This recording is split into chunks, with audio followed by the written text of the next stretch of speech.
অনেক কাল আগে অসুরেরা দেবতাদের উপর ভয়ঙ্কর অত্যাচার শুরু করেছিল।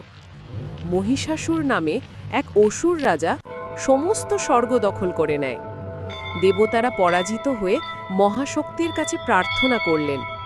তখন মহাবিশ্বের ৩ দেবতা ব্রহ্মা, বিষ্ণু ও মহেশ্বর তাদের শক্তি একত্র করে এক অসীম আলো সৃষ্টি করলেন। সেই আলো থেকেই জন্ম নিলেন মহাশক্তি মা দুর্গা। তিনি দশভুজা, হাতে অস্ত্র, সিংহবাহিনী। দেবতাদের দেওয়া অজস্র শক্তি ও অস্ত্র ধারণ করে মা দুর্গা অসুর দমন করতে এগিয়ে গেলেন। মহিষাসুর ও তার সেনাদের সঙ্গে তীব্র যুদ্ধ হল। অবশেষে মা দুর্গা মহিষাসুরকে বধ করলেন এবং দেবতাদের ও সমগ্র বিশ্বের মুক্তি ঘটালেন। তারপর থেকে শরৎকালে যখন কাশফুলে ভরে ওঠে নদীর ধারে, মানুষ আনন্দে মা দুর্গার আগমনকে স্বাগত জানায়।